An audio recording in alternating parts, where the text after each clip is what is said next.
Tonight on the Invention Laboratory, we look at the many ways to fund your next creative endeavor.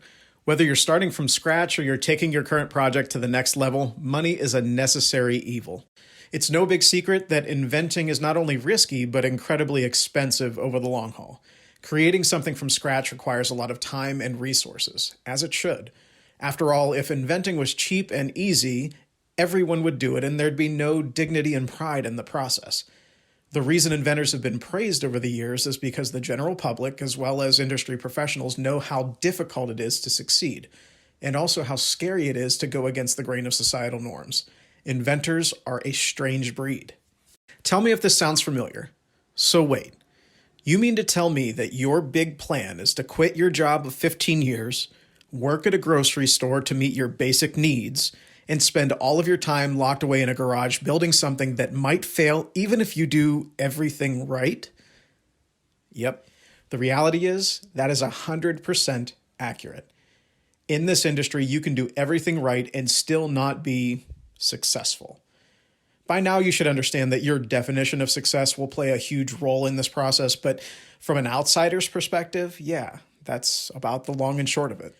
To determine which avenues best suit your financial needs, you should spend some time deciding what you really need that money for.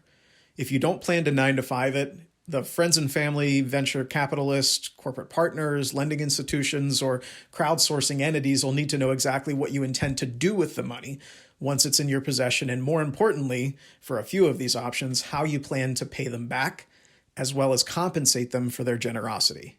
Before we dive into these options, let's talk about the process and where funding may actually come into play.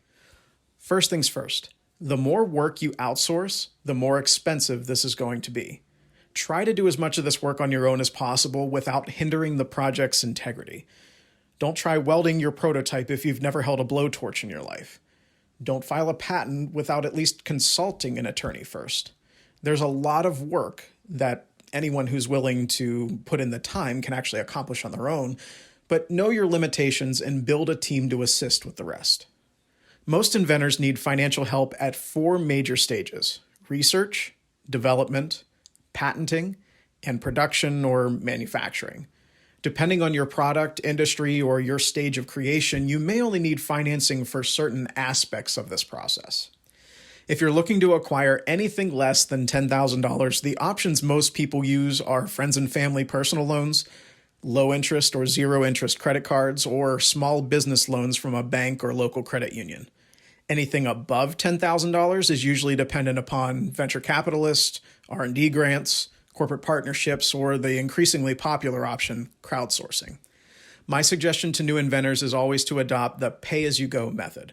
There are several roadblocks along the way, and at any point, you may decide to abandon or refocus the project. It's extremely difficult to have to explain to investors that you've lost confidence in the idea or that a legal patent opinion came back as a negative. The last thing you want to do is have your financial supporters question your abilities. Luckily, general research and invention brief creation are cheap, or, depending on how involved you intend to be, free.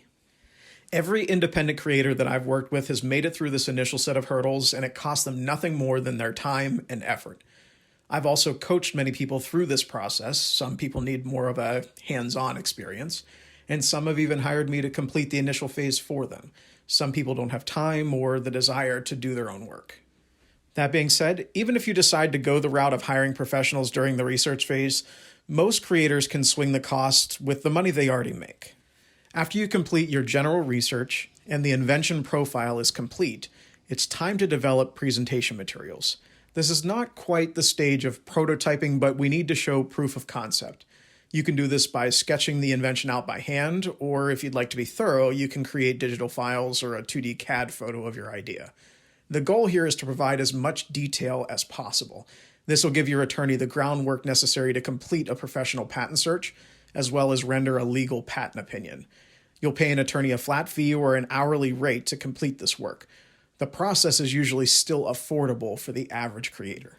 Development, however, can range anywhere from a few $1,000s to tens of thousands of dollars.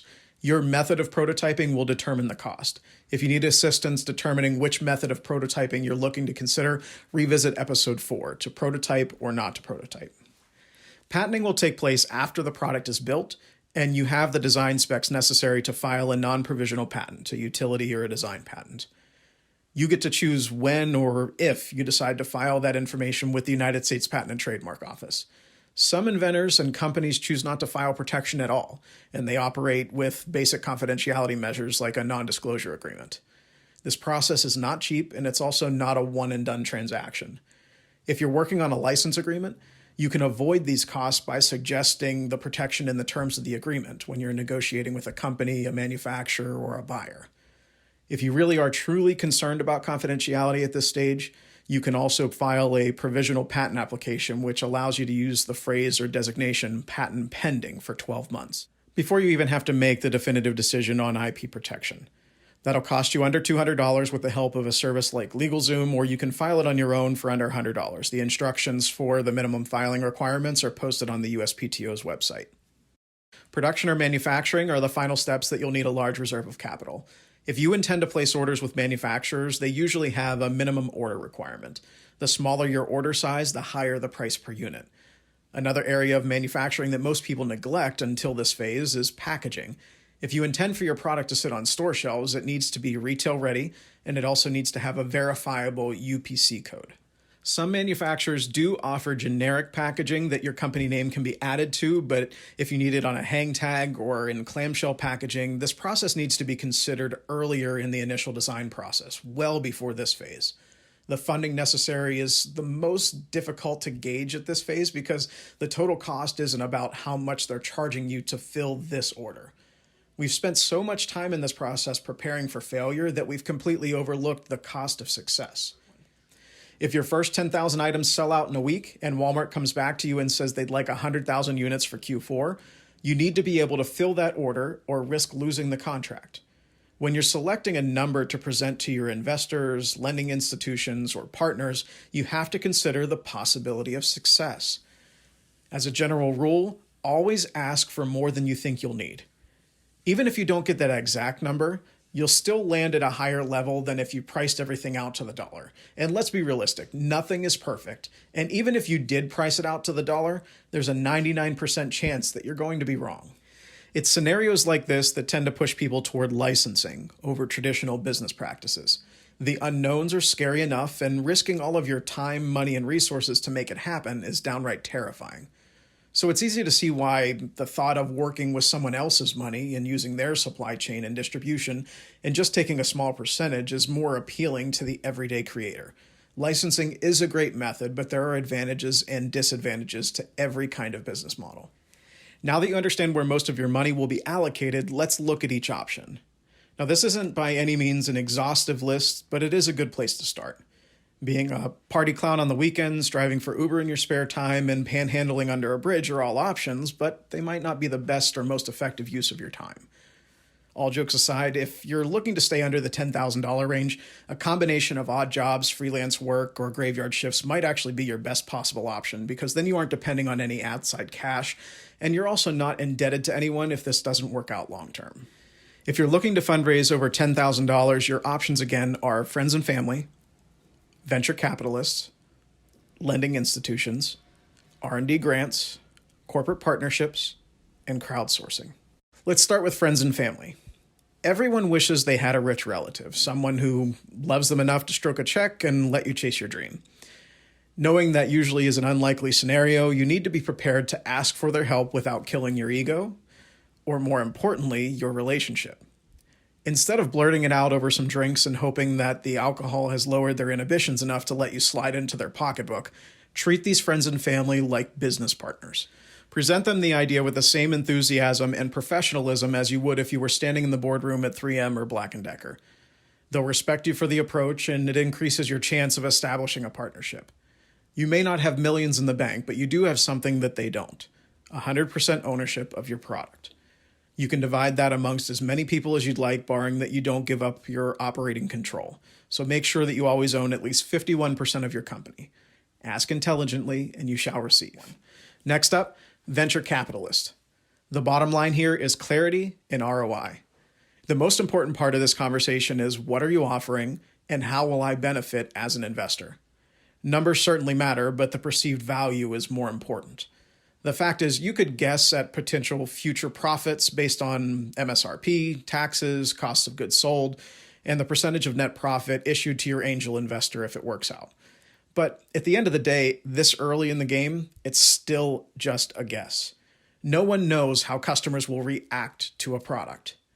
Now, if you're already selling the product, but you're looking at venture capital to expand your operation, you now have a firmer foundation to stand on because your promises or vision are backed by data. If you're attempting to secure venture capital at the beginning of your project, I would wait at least until you receive a positive patent opinion from your attorney. Then you can at least offer perceived value and speculate from that point on. Acquiring capital from lending institutions such as a bank or a local credit union will depend on very different data. To access this type of funding, you'll need proof of income, collateral, and a sound physical business plan to submit to justify the amount requested. There is nothing sexy about this approach. It's very cut and dry. Are you creditworthy? Are you employed? Can you actually pay us back? And if you can't, what of value are you willing to provide us as insurance that you'll honor your word? And also, quite simply, have you really thought this through? Another option is an R&D grant or a research and development grant. These grants are offered by companies, universities, and the federal government here in the US. There aren't a lot of opportunities for the general public to apply to these, but when they do come available, applying is either incredibly simple or amazingly difficult. The simple grants are typically done via lottery, and they only require a submission form similar to a job application. They provide the form, you fill it out, and you return it, and they'll let you know. The other grants require a bit more finesse. Grant analysts love reading carefully crafted narratives, and they love numbers. You can imagine this is a hard sell if your product has never been available for sale. If you're applying as a new creator, focus on your narrative and numbers around successful business accomplishments that paint a picture of credibility and drive. Don't bother trying to lie your way through this because they will check the tape. Honesty is the best policy, and your ability to tell a compelling story will help you not only here, but also in the boardroom of major corporations when pitching your invention idea. Speaking of boardrooms, corporate sponsorships are an excellent way to fundraise for your project. Over the years, my clients have had the most success by targeting companies that they believe in, and they're also using as part of their development process. So you can find out who makes the CNC machine that you use. Send an email to Adobe and let them know that they're helping you develop your dream product by product in Photoshop, Autodesk, Premiere, etc. Call Constant Contact or MailChimp and see what opportunities are available since they've assisted in generating thousands of potential customers for your invention by allowing them to place pre-orders on your website and creating sales funnels. It only takes one yes to build momentum. And last but not least is crowdsourcing. GoFundMe and Kickstarter have been responsible for more product development over the last decade than traditional small business loans. Leveraging your social media following into active supporters of your invention is a great way to raise capital and not give away half of your business. It's also an incredible way to build buzz around the product before its completion. How you choose to thank your supporters for their generosity is really up to your imagination. Some people have thrown launch events, others have committed to profit sharing with their contributors. Some have made extremely generous donations to charities in honor of those campaigns. This process is becoming more and more common. If you'd like to see this process play out, search Pat Flynn on YouTube and watch a video titled 10 Things I Learned While Developing a Physical Product. My hope is that this episode was able to give you a clearer picture of the financial responsibilities of a new inventor. Every project is different and every creator is different, but at the end of the day, you just have to have the courage to start. The rest will work itself out over time. There's a reason that inventors don't attempt to tackle every hurdle in the invention journey at one time. There's also a reason that I don't provide my clients with over a decade's worth of industry knowledge on the first call. Just take the first step and enjoy the ride. You can get off at any time, but I promise that the other side of that hill is worth all of the anxiety, stress, uncertainty, and anticipation. Thanks for tuning in to episode 16, and as always, reach out to me with any questions you'd like to have answered in future episodes. Until next time, take care.